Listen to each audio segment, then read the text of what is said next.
The Millionaire's boys were blind, until the new gardener did something wonderful. Michael Reynolds held the phone so tightly, his knuckles had turned white.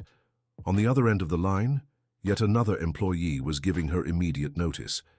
She was the 16th person in 6 months to quit tending the gardens at his mansion in Beverly Hills, Los Angeles. The reason was always the same. His 7-year-old twin sons, Ethan and Noah, made any work impossible.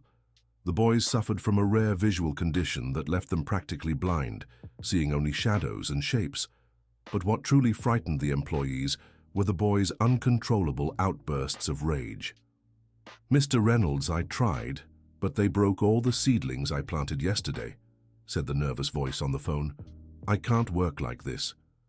Michael hung up without responding.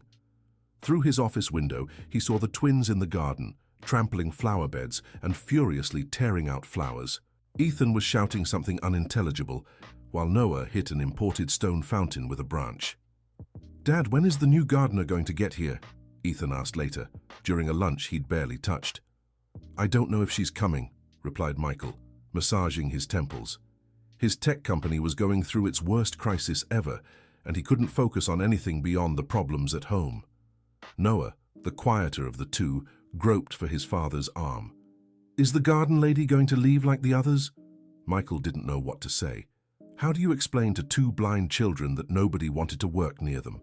How do you admit that he himself often felt like running away from his own home? The next morning, the intercom buzzed at 7 o'clock. Michael, who had barely slept, went down in his robe to answer. "Good morning, I'm Grace Williams. I'm here for the gardener position," said a calm female voice. Through the intercom screen, Michael saw a woman about 55 years old, with graying hair in a simple ponytail, wearing clean but simple clothes. She carried an old backpack and a smile that seemed genuine. "Do you know about the children?" asked Michael hesitantly. "I know they are two 7-year-old boys with vision problems," replied Grace, "and I know they need affection just as much as the garden needs care." Michael opened the gate, intrigued. It had been months since anyone had spoken about his sons with such naturalness. Grace Williams wasn't like the other applicants. She didn't ask about salary or days off. Instead, she asked to meet the boys and the garden first. Michael took her to the backyard, where Ethan and Noah were playing violently with dirt, throwing handfuls of it everywhere. "Ethan, Noah, behave yourselves," shouted Michael, embarrassed. "Let them play," said Grace softly. "They're getting to know the world the best way they can." She slowly approached the twins and knelt on the grass. "Hi boys, I'm Grace. Can I play with you?" Ethan stopped throwing dirt and turned his face toward the voice. "Are you the new gardener?" he asked suspiciously. "I am. And are you the owners of this wonderful garden?"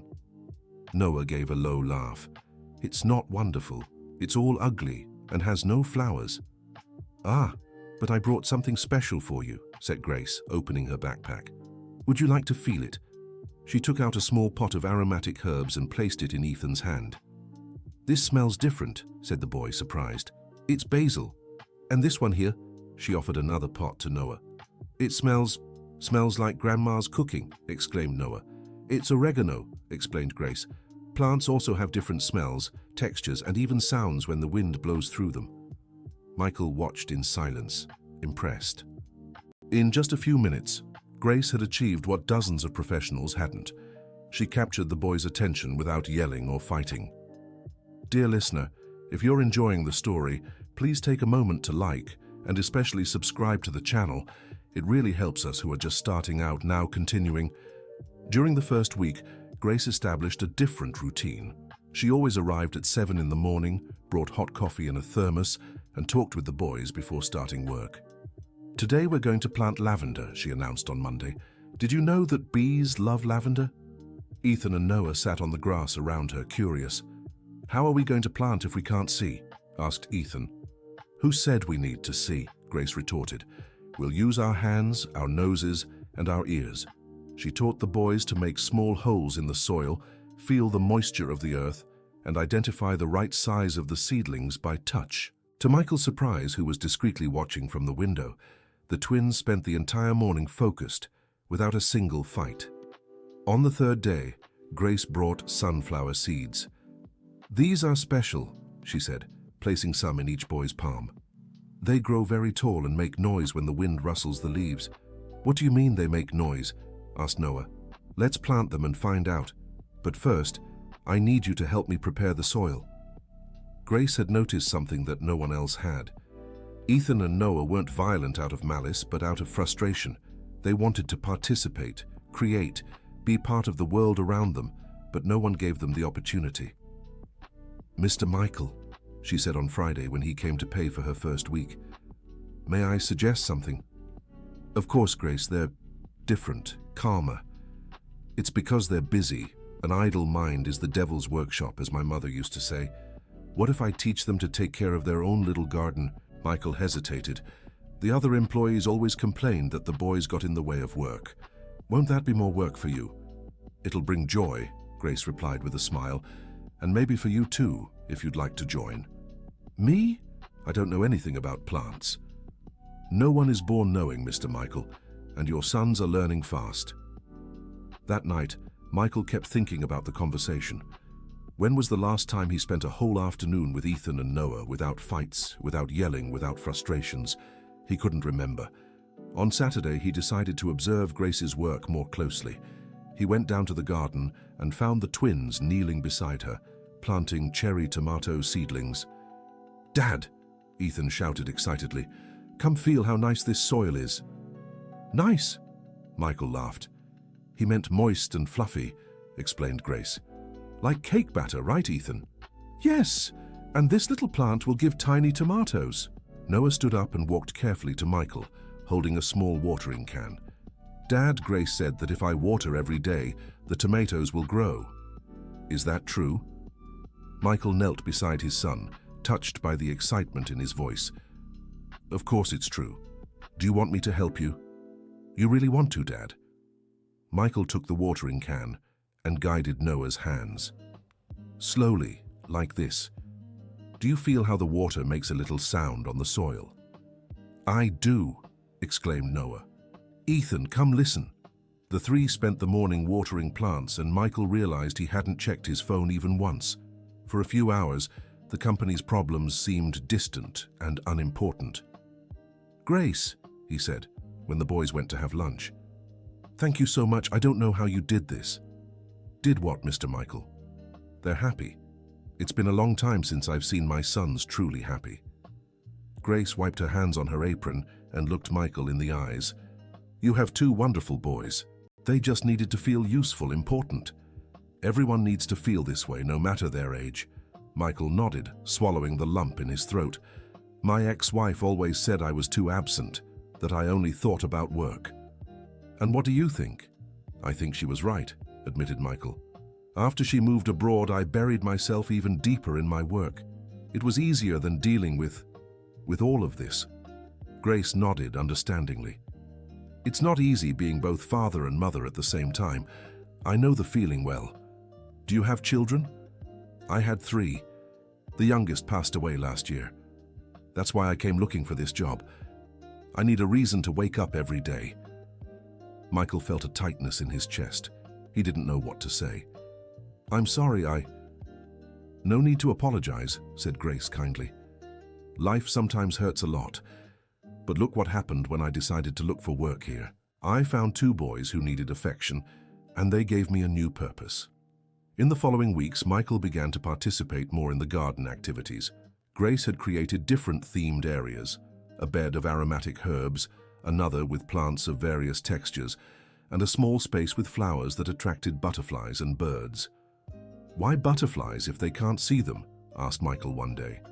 "They make a very soft sound when they fly," explained Grace, "and some of the flowers they like have amazing scents. Besides," she paused, watching Ethan trying to carefully catch a butterfly, "they can sense when something beautiful is happening, even if they can't see it.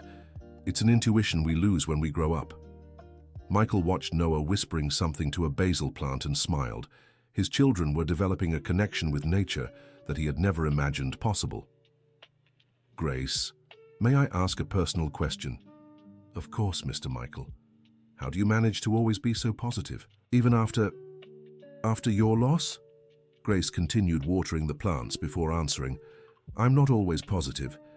There are days I wake up crying and don't want to get out of bed. But then I think of Ethan and Noah waiting for me, the little plants that need water, and I find the strength to get up. That's brave. It's necessary. The pain doesn't disappear, Mr. Michael. We learn to carry it in a way that doesn't stop us from living. 1 month after Grace's arrival, something happened that changed everything. Michael was working in his office when he heard shouts coming from the garden. He ran to the window and saw an elegant man arguing with Grace, while Ethan and Noah clung to her legs. "What is this nonsense?" shouted the man. "Blind children cannot be playing with dirt and plants. It's unhygienic and dangerous." Michael rushed downstairs. The man introduced himself as Dr. Richard Parker, the ophthalmologist who had been seeing the boys since they were babies. "Dr. Parker, I didn't know you were coming today," said a confused Michael. "I need to speak with you urgently. This woman is hindering the children's development." "What do you mean?" Michael looked at Grace, who remained calm despite the accusation. "Children with severe visual impairment need a controlled environment, specific activities, proper occupational therapy. They can't be playing in the dirt like animals." Ethan began to cry. "Dad, Grace isn't bad. She taught us how to take care of the plants." "And I like the smell of the flowers," added Noah, also crying. Dr. Parker shook his head disapprovingly. "See? They're emotionally dependent on this employee. This is extremely harmful. I recommend you fire her immediately and place the boys in a specialized school." Michael felt the world spinning. He had finally found stability at home, and now an expert was saying it was all wrong. "Doctor, may I ask when was the last time you examined Ethan and Noah?" interrupted Grace politely. "How dare you question my work?" retorted the doctor. "I'm a national reference in pediatric ophthalmology." "I'm not questioning your competence. I just asked when the last exam was." Dr. Parker hesitated. "Well, it's been a few months, but I've known the case since they were born. The condition is irreversible." "A few months or 6 months?" insisted Grace. Michael noticed the doctor's discomfort. "Dr. Parker, when was it exactly?" "Look, Mr. Reynolds, that's not relevant. What matters is these children need specialized care, not gardening." "Actually, it's very relevant," said Grace calmly, "because in the last 2 months, I've noticed some changes in the boys." "What changes?" asked Michael. "Ethan managed to distinguish the shadow of the mango tree from the shadow of the wall yesterday, and Noah identified when I was holding a red watering can versus a blue one." Dr. Parker laughed scornfully. "Impossible. Their condition is degenerative and irreversible." "Then perhaps it's time for a new exam," suggested Grace, "with another professional." The doctor turned red with anger. "Mr. Reynolds, if you want to destroy your children's future by following advice from an unqualified gardener, that's your problem." He left, slamming the gate. Michael stood still in the garden, confused and distressed. Ethan and Noah continued clinging to Grace. "Dad, don't send her away," begged Ethan. "Please, Dad," whispered Noah. Michael looked at Grace, who was gently wiping the boy's tears. "Grace, what do you think we should do?" "I think we should seek a second medical opinion, and regardless of the outcome, continue allowing them to explore the world with all the senses they have." Dear listener, if you're enjoying the story, please take a moment to like and especially subscribe to the channel. It really helps us who are just starting out. Now continuing. Michael spent the night researching online. He found articles about early sensory stimulation, nature-based therapies, and cases of children with visual impairments who showed unexpected improvements. The next morning, he called a reputable ophthalmology clinic in Los Angeles and scheduled an emergency appointment. Grace offered to accompany them. "You don't have to, Grace. You've already done so much." "Mr. Reynolds, if I may, I'd like to go. I've known the boys for 2 months and I can help explain the changes I've noticed." The appointment was revealing. Dr. Jennifer Thompson, an ophthalmologist specialized in complex cases, examined Ethan and Noah with modern equipment that Dr. Parker had never used. "Mr. Reynolds," she said after the exams, "I need to ask some questions. In recent months, have you noticed any changes in the children's visual behavior?" Michael looked at Grace, who encouraged him with a nod. "Their gardener noticed some things." "Gardener?" Dr. Jennifer seemed surprised. Yes, she said Ethan managed to distinguish different shadows, and Noah identified colors of watering cans. Interesting. And are they doing any specific activities? Gardening, replied Michael. They plant, water, care for a vegetable garden. Dr. Jennifer smiled. Outdoor activities, constant tactile, olfactory and auditory stimulation. That's excellent, and it explains what I'm seeing in the exams. Explains what? Asked Michael anxiously. The children don't have an irreversible degenerative condition as diagnosed. They have a rare form of cortical amblyopia, which can show significant improvement with proper stimulation, especially before age 8. Michael felt his legs tremble. You mean they can see? They can develop functional vision. Yes, it won't be perfect vision, but much better than the original prognosis. And the gardener seems to be doing everything right instinctively. Grace began to cry. Doctor, are you sure? I am, and I want to congratulate you. The work you're doing with these children is better than any traditional occupational therapy. Michael couldn't believe it. His sons had hope of seeing better, all thanks to a gardener who had come into their lives by chance. Dr. Olivia, what needs to be done now? Continue exactly what you're doing. Gardening, various sensory stimuli, outdoor activities, and regular checkups to monitor progress. On the way back home, the boys wouldn't stop asking questions. Dad, did the doctor say we're going to see better? Asked Ethan. She did, son. Gradually, with lots of work and patience. And is Grace going to keep taking care of the garden? Wanted to know Noah. Michael looked at Grace in the rearview mirror. If she wants to, she'll stay forever. Grace smiled with tears in her eyes. There's no place in the world I'd rather be. In the following weeks, Michael started working part-time, spending every morning in the garden with his children and Grace. They created ambitious projects, a small greenhouse, a medicinal plant bed, and even a small compost bin. Why a compost bin? Asked Michael. To teach about life cycles, explained Grace. The leaves that fall turn into good soil for new plants. It's a beautiful lesson about how sad things can turn into good things. Michael realized she wasn't just talking about leaves. Grace, may I ask a question? You always can, Mr. Michael. Why did you never tell me details about your son who passed away? Grace stopped watering the plants and sat on a wooden bench that Michael had installed in the garden.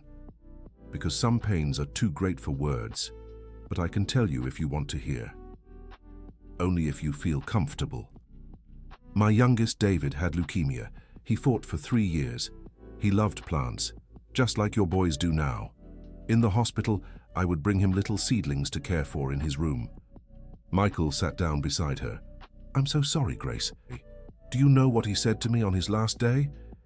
Mom, when I'm gone, take care of the plants for me and teach other children to like them too.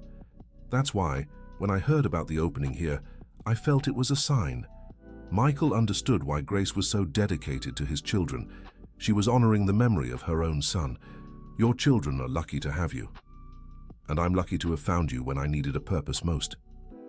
2 months later, the first real miracle happened. Ethan was watering the sunflowers when he shouted, Dad, Grace, I'm seeing yellow. Michael dropped his computer and ran to the garden. Ethan was standing still, staring at a sunflower that had grown almost 2 meters tall. Are you sure, son? I am. It's a warm color, right?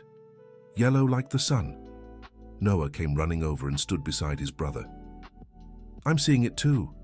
Not very clear, but I'm seeing it. Grace knelt between the 2 boys, emotional. Do you know why I chose sunflowers for you to plant first? Why? Asked the twins together. Because they always look toward the sun. Even when we can't see well, we can feel the light and move toward it. Michael hugged all 3 of them with tears in his eyes. His children were literally seeing the light. In the following weeks, Ethan and Noah began to distinguish more colors and shapes. It wasn't full vision, but it was incredible progress.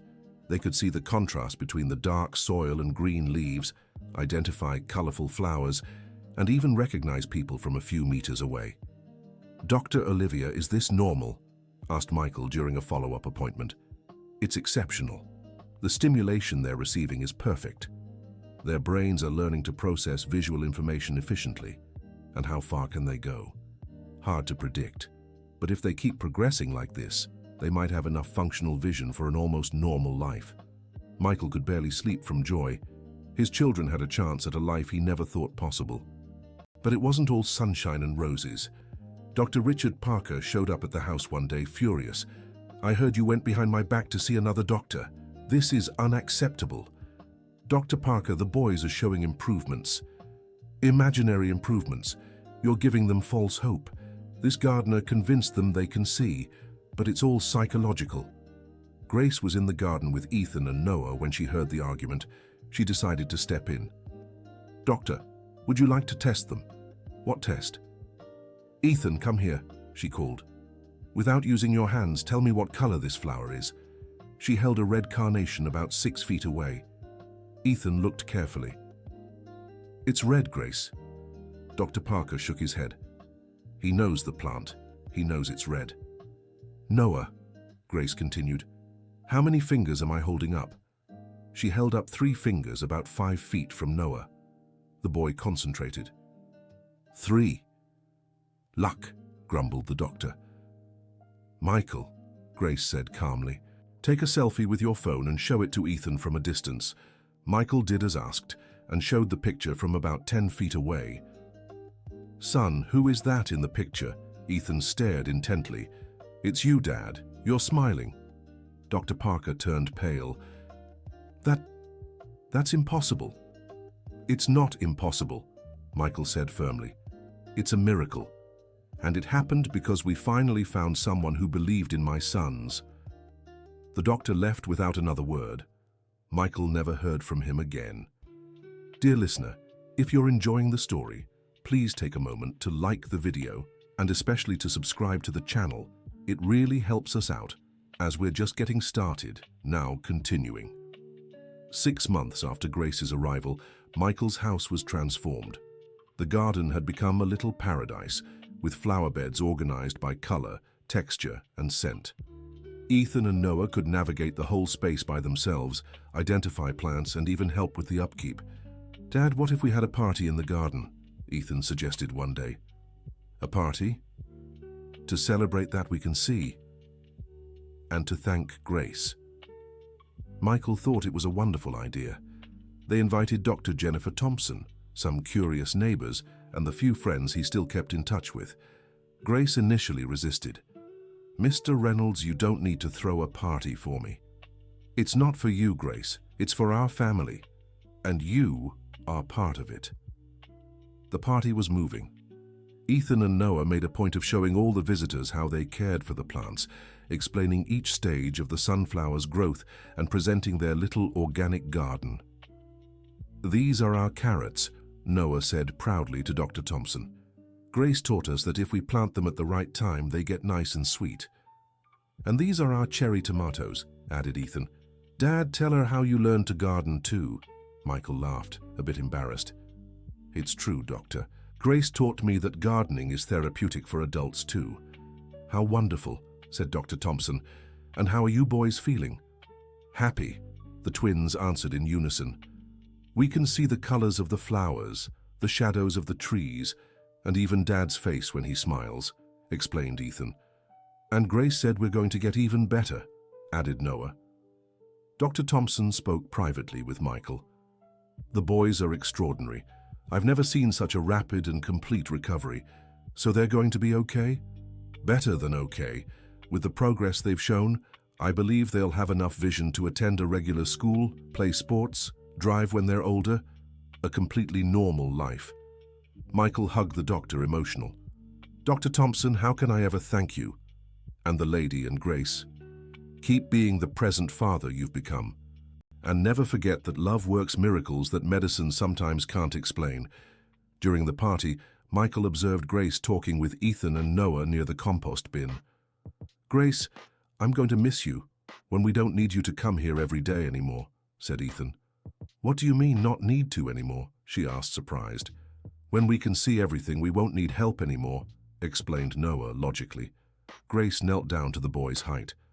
"Boys, do you think now that I can see what wonderful people you are, I'll stop wanting to be with you?" "No," they replied timidly. Then why would you stop wanting to be with me just because you can see better? Ethan and Noah laughed and threw themselves into her arms. Will you stay forever? Asked Noah. If your father allows it, I'll stay until you're all grown up and can't stand a boring lady interfering with your dates anymore. The boys laughed even louder. Michael approached the group. Actually, I have a proposal to make. Grace looked at him curiously. What proposal, Mr. Michael? I want to expand this project, turn our house into a sensory stimulation center for children with visual impairments, with you as coordinator. Mr. Michael, Grace was speechless. Imagine how many other children could benefit from what you've developed here, and how many families could get the chance we had. But I don't have formal training. I'm not a therapist. You have something better than training. You have intuition, love, and the ability to see beyond limitations.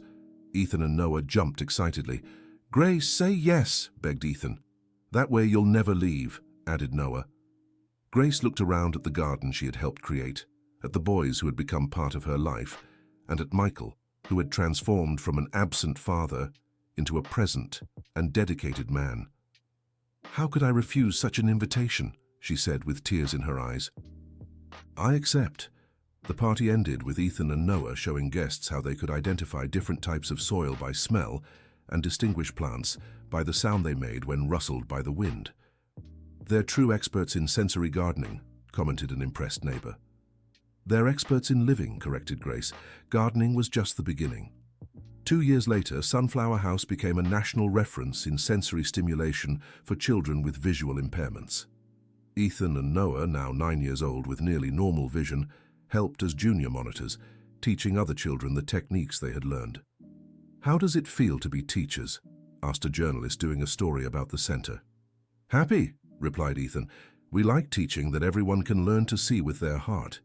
And that plants are people's friends, added Noah. They help us grow inside too. Michael, who had drastically reduced his workload to dedicate himself to the project, watched proudly. Grace, do you realize what happened here? He said one afternoon, watching the children playing in the garden. What happened, Mr. Michael? You came here to take care of plants and ended up taking care of an entire family. More than that, you're taking care of dozens of families. Grace smiled, watching Ethan teach a 5-year-old blind girl how to feel the difference between basil and oregano leaves. My David would be proud, she murmured. I'm sure he is. You kept the promise you made to him. Actually, I did more than that, said Grace. I discovered that taking care of others is the best way to take care of myself.